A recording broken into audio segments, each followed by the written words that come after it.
आज की कहानी सीरियल किलर पर बेस्ड है। एक अमेरिकन सीरियल किलर जिसने किए 35 से भी ज़्यादा लोगों के खून।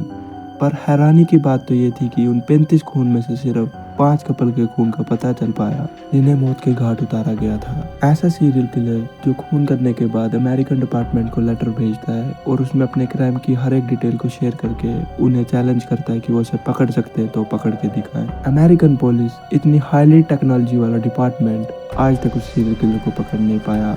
पकड़ने की बात तो दूर की थी, वो उसकी आइडेंटिटी का पता भी नहीं लगा पाई। आइए जानते हैं कि ये सीरियल किलर कौन था और इसे आज तक कोई क्यों नहीं पकड़ पाया।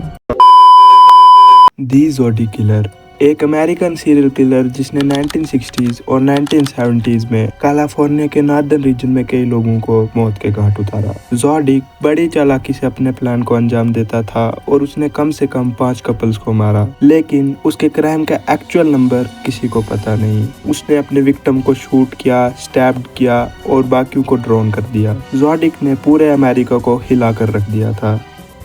ज़ोडिक का जन्म 1938 to 45 के बीच में हुआ, लेकिन उसकी एग्जैक्ट डेट और प्लेस अननोन है।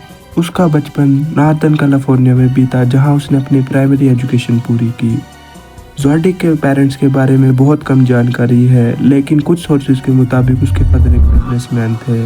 उसका बचपन में बहुत सारे इश्यूज थे, जैसे कि उसके फादर एक बहुत ही स्ट्रिक्ट बिहेवियर के थे और उसकी माँ एक इमोशनली अनफिट पर्सन थी, जिसकी वजह से उसे अपने पेरेंट्स से प्यार और अटेंशन नहीं मिला और उसकी लाइफ में एक नई शेप मिल गई।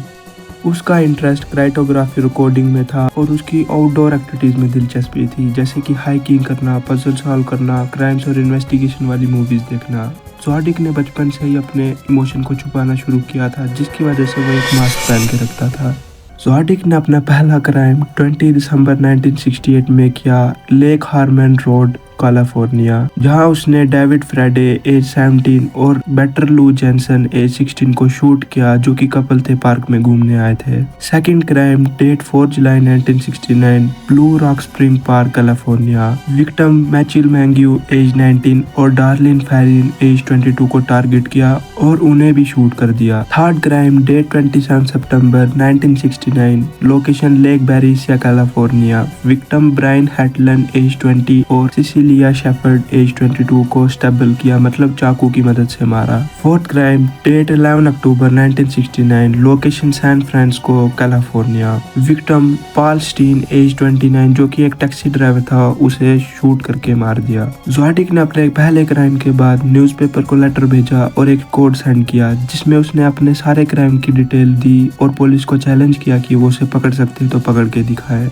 ज़ोडिक के कोड में एक फेमस Z340 कोड था, जो अभी तक सॉल्व नहीं किया गया। अगर आपको Z340 कोड के बारे में कुछ जानकारी है तो नीचे कमेंट करना। वो विक्टिम को रैंडमली सिलेक्ट करता और वो बड़ी चालाकी के साथ अपने प्लान को अंजाम देता। ज़ोडिक के क्राइम की इन्वेस्टिगेशन की शुरुआत 1968 में हुई, जब ज़ोडिक ने अपना पहला क्राइम करने के बाद पुलिस को लेटर और कोड सेंड किया, जिसके बाद पुलिस की इन्वेस्टिगेशन शुरू हुई। पुलिस के बहुत जांच पड़ताल करने के बाद भी उन्हें ज़ोडिक के कोई आइडेंटिटी नहीं मिली।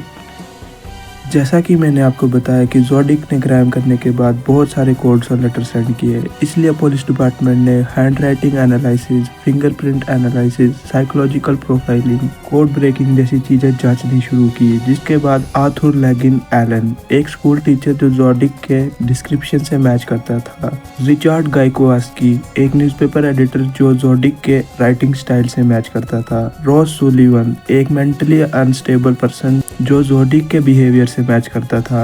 इन सब को पुलिस ने पकड़ा और इनसे इन्वेस्टिगेशन की गई, लेकिन ज़ोडिक के बारे में कुछ पता नहीं चला।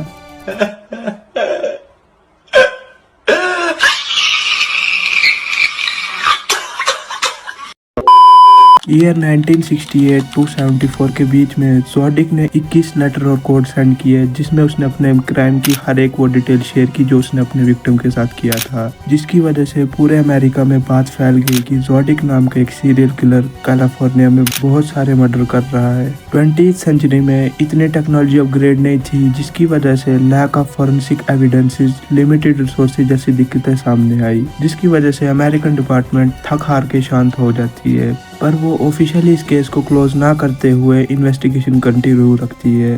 ज़ोडिक किलर के केस कॉम्प्लेक्स और मिस्ट्री से भरा हुआ था, इन्वेस्टिगेशन तो कंटिन्यू रखी गई, लेकिन ज़ोडिक का पता आज तक नहीं चला।